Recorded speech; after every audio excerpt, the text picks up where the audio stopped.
Desarrollo del sistema esquelético. El sistema esquelético brinda sostén al cuerpo y protección a varios órganos. La morfología de los huesos es muy variada y quedará establecida desde etapas tempranas del desarrollo. El esqueleto se divide en axial, que comprende cráneo, columna, vértebra, costillas y esternón, y en el apendicular comprende la cintura escapular y pélvica, miembros inferiores y superiores. En el mesodermo paraxial se forma columna vertebral, costillas, esternón y algunos huesos del cráneo. En la hoja somática lateral, cintura escapular y pélvica, así como de los miembros. En el mesenquima de crestas neurales, huesos viscerocráneo y neurocráneo.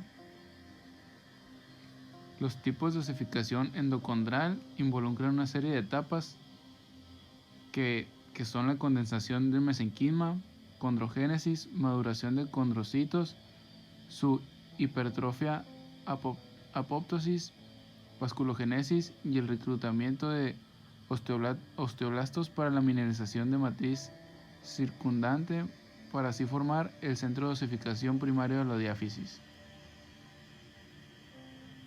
Osificación intermembranosa. Conlleva una serie de etapas que forman la mayoría de huesos planos. Condensación de células mesenquimatosas. Se establece el centro de osificación primario o estoide.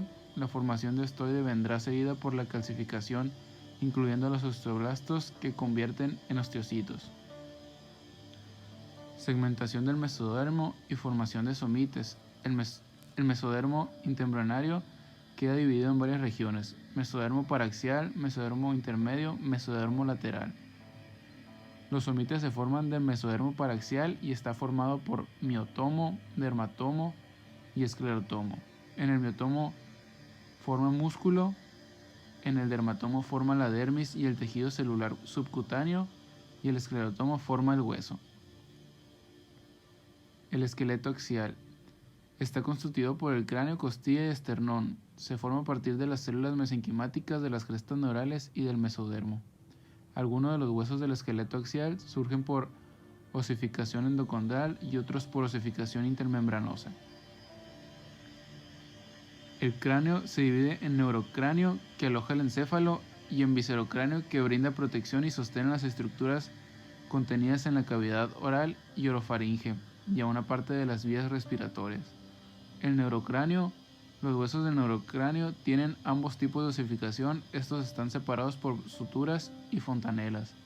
Al nacimiento de las fontanelas más evidentes son el anterior, o brecma, de forma romboidal, que mide de 2 a 5 a 4 centímetros, la cual cerrará entre los 7 y 19 meses después del nacimiento, y posterior, o lambda, de forma triangular, que mide menos de 0.5 centímetros, la cual puede estar cerrada o hacerlo en la etapa neonatal.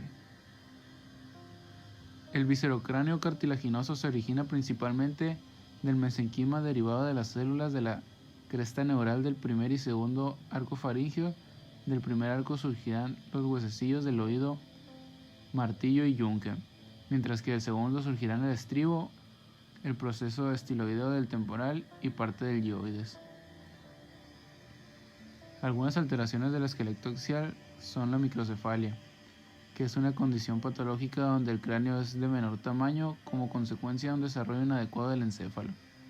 La macrocefalia es una patología en la cual el encéfalo es incrementado. Este puede deberse a una elevada presión intracraneal o por un aumento de la masa encefálica. Cranioesquesis es un grupo de alteraciones que caracteriza por falta de tejido óseo, y este puede relacionarse con la salida de tejido encefálico a través de este defecto y dañar el tejido nervioso. El esqueleto apendicular está constituido por la cintura escapular, los huesos de los miembros superiores, la cintura pélvica y los huesos de los miembros inferiores, que está integrado por huesos y articulaciones, y alrededor de ellos se organizan todos los tejidos blandos que constituyen los miembros. También es el encargado de dar soporte e inserción a los músculos y tendones responsables del movimiento. La primera manifestación del esqueleto óseo ocurre al final de la cuarta semana. Esta etapa de brote del miembro que muestra la condensación debajo del ectodermo. A lo largo de la quinta semana los huesos mesenquimales se forman como condensaciones que aparecen en las yemas de los miembros. Que aquí también se puede observar los moldes cartilaginosos. A lo largo de la sexta semana, los moldes cartilaginosos se condrifican para formar moldes de cartílago hialino, que se es incrementado el número de moldes cartilaginosos en cada uno de los segmentos del miembro. En la octava semana comienza la osificación de los huesos largos a partir de centros de osificación primarios, que posteriormente hacen presencia los centros de osificación secundarios, de los cuales el primero en surgir es la rodilla. Las articulaciones son uniones entre dos o más huesos y se clasifican en fibrosas, cartilaginosas y sinoviales. Su primera manifestación es la aparición de acúmulos densos de células mesenquimáticas dispuestas transversalmente en los moldes en una región llamada interzona. La columna vertebral está conformada de 33 huesos llamados vértebras que se originan en el mesenquima de los somites a lo largo del eje craneocaudal del embrión. La columna se compone por un cuerpo y arco vertebral que se junta por el tejido cartilaginoso originado por el esclerotomo del somite. Estas células del esclerotomo se separan del somite para rodear la notocorda, donde se reúnen con células del esclerotomo o de otros somites para formar el cuerpo vertebral. Cada vértebra se determina mediante combinaciones de diversos genes, permitiendo caracterizar grupos de hueso con morfologías similares. Aún así, en el mismo grupo se caracterizan y se diferencian ampliamente entre ellas. Producto de estos son los diversos genes a lo largo de la columna vertebral, que estos también forman el cartílago de los primordios vertebrales. El cuerpo vertebral se forma por dos pares de somites contiguos, las células del esclerotomo de la mitad caudal de un par de somites más la célula del esclerotomo de la mitad cefálica del otro par. La formación de los cuerpos vertebrales implica migración de las células mesenquimáticas desde el esclerotomo hasta donde se encuentra la notocorda. Una vez formado el cuerpo vertebral, la notocorda desaparece, quedando solo vestigios en el núcleo pulposo del disco intervertebral. Los arcos vertebrales también se originan en el esclerotomo, pero a diferencia de que forman el cuerpo vertebral, estas comienzan su migración desde una región dorsal. Para la formación participan diversos genes que son producidos por el dorso tuboneural. Estas guían a las células del esclerotomo para que lo rodeen y en el dorso se unan las células del esclerotomo contralateral para formar el proceso espinoso. Las curvaturas de la columna al nacimiento solo se presenta la curvatura torácica y sacra.